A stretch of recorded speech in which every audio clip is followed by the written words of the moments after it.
Ever since Rocky Mountain Construction came onto the scene building roller coasters, the standard for how good a ride can be was raised. Each year, more and more theme parks are looking to Rocky Mountain Construction to either turn their rugged old coasters into hybrid beasts or build the wildest ground-up wooden coasters ever designed. In this coaster duel, we will put the two most talked about roller coasters from Rocky Mountain Construction and put them head to head. The first one can be found on the hillside of the Smoky Mountains in Dollywood, where speed is the name of the game and airtime is the reward. And the other you will find looking out on Lake Erie from the peninsula of Cedar Point. It was the tallest and fastest hybrid coaster when it opened in 2018, and today many say it is the greatest roller coaster of all time. So today we bring you Lightning Rod versus Steel Vengeance, a battle of the best RMC in America. You voted, but who will win this battle? Find out next.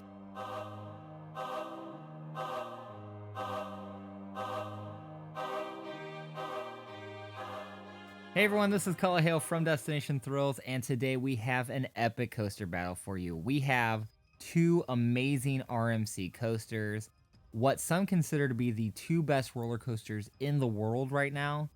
We have Steel Vengeance versus Lightning Rod. Our first coaster, Lightning Rod, located at Dollywood in Pigeon Forge, Tennessee, has a track length of 3,800 feet. It has a first drop at 165 feet and reaches a top speed of 73 miles per hour. This coaster is known for its epic quad down finale, which brings tons of airtime, and the launch lift hill, which brings a unique way to start the ride. Lightning Rod is also currently ranked number 4 on Coaster Buzz's top 100 list. Its opponent, Steel Vengeance, located at Cedar Point in Sandusky, Ohio, has an astonishing track length of 5,740 feet. It reaches a height of 205 feet and gets a speed of 74 miles per hour. The coaster also features 4 inversions and a 2-minute, 30-second long duration. Many consider Steel Vengeance to be the best roller coaster in the world, and that is why it is ranked currently number 1 on Coaster Buzz's top 100 list. Does Lightning Rod have enough fans to overtake what many consider is the best roller coaster ever built? Let's find out. Now, for those of you who have not seen a coaster duel before, we asked our Instagram followers 8 questions. 7 of them were 2 points, were specific category questions, such as which coaster provides the best airtime or which coaster has the best night ride. Again, these 7 categories were worth 2 points. The final question we asked was which coaster is best overall, which was worth a total of 5 points. The coaster with the most points at the end of the duel will be declared our winner. Alright, so let's get started with the results, and I'm very excited to see how Lightning Rod compared. I know I had a lot of people in my DM saying that Lightning Rod is amazing and that Lightning Rod is actually better than Steel Vengeance. I had a lot of comments like that. So I was expecting a really close race. Now, whether that happened, well, let's find out. So our first category was which coaster has the best airtime? Now, Steel Vengeance is known for having the most amount of airtime, but I believe Lightning Rod has the strongest amount of airtime. So it really depends on what you prefer. I honestly would prefer the stronger airtime over having more airtime. I just believe those strong ejector moments are what brings the most thrills on a coaster. Now, other people might prefer to have more airtime versus the strongest. So this was really up to the voter on what they considered best airtime. So I'm interested to see which one won out. And the winner of the first category is Steel Vengeance with 65% of the vote over Lightning Rod and takes the first 2 points and the 2-0 lead.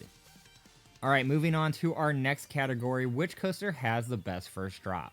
Now, Lightning Rod gets a lot of momentum into its first drop, so it does provide a little bit more push or a little bit more drag over the top of the drop.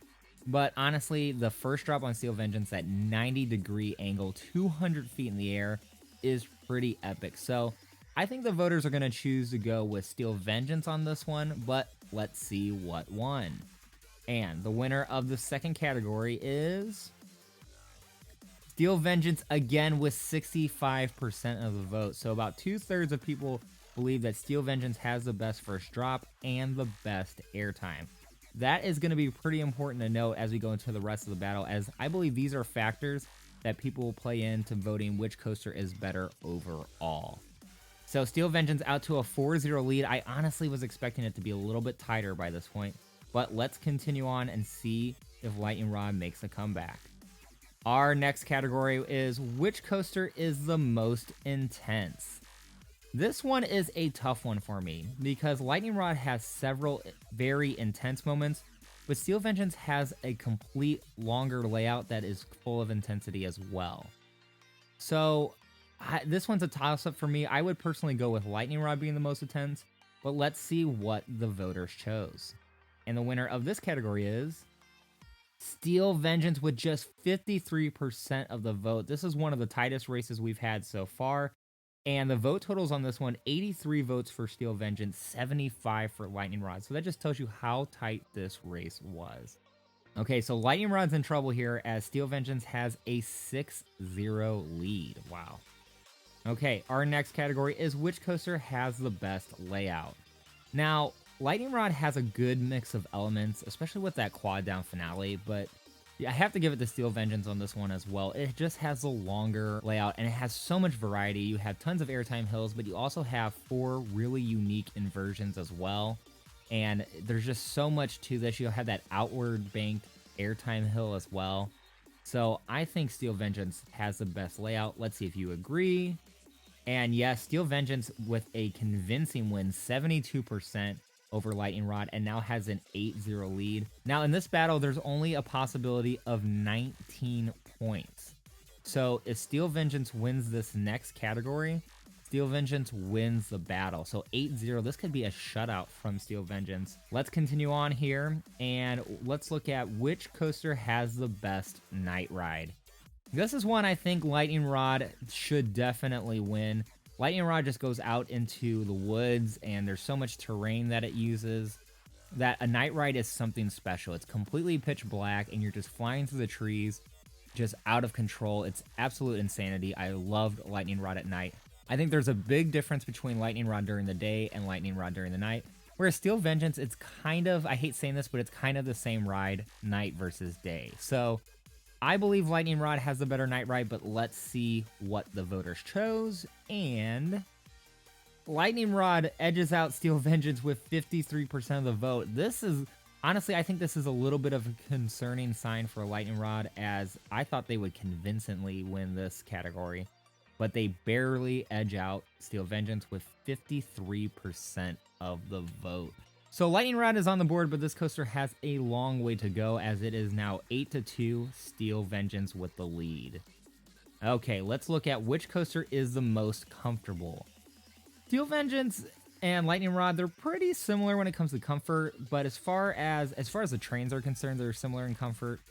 But when it comes to the track and how smooth it is, Steel Vengeance does have a little bit of an edge over Lightning Rod. I found Lightning Rod to be a little bit of a rougher RMC.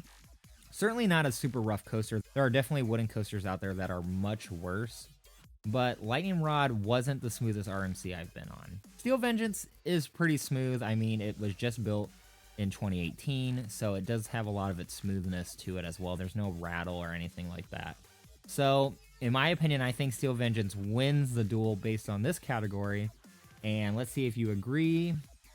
Steel Vengeance wins this coaster duel by beating Lightning Rod for most comfortable, 65% to 35%. So congratulations to Steel Vengeance with the win. Let's see how it played out in the other categories. For best coaster finale, we had a tie, 50% to 50%, and the votes were 78 to 78. That is crazy. So both coasters would have split 1 point each on this one.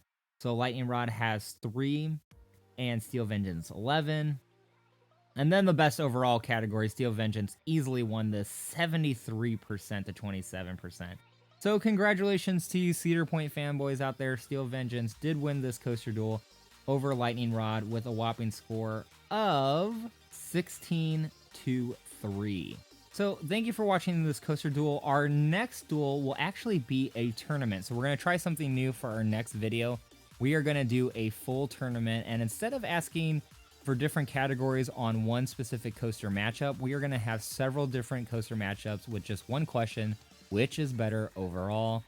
So you're going to want to follow us on Instagram. That's at Destination Thrills. And we will be posting the bracket and revealing the tournament. Actually, I'll just reveal it for you guys right now. We are going to do the Six Flags St. Louis Coaster Tournament. We will have 8 coasters from that park, battling it out in a bracket style to determine which one will be the champion of Six Flags St. Louis.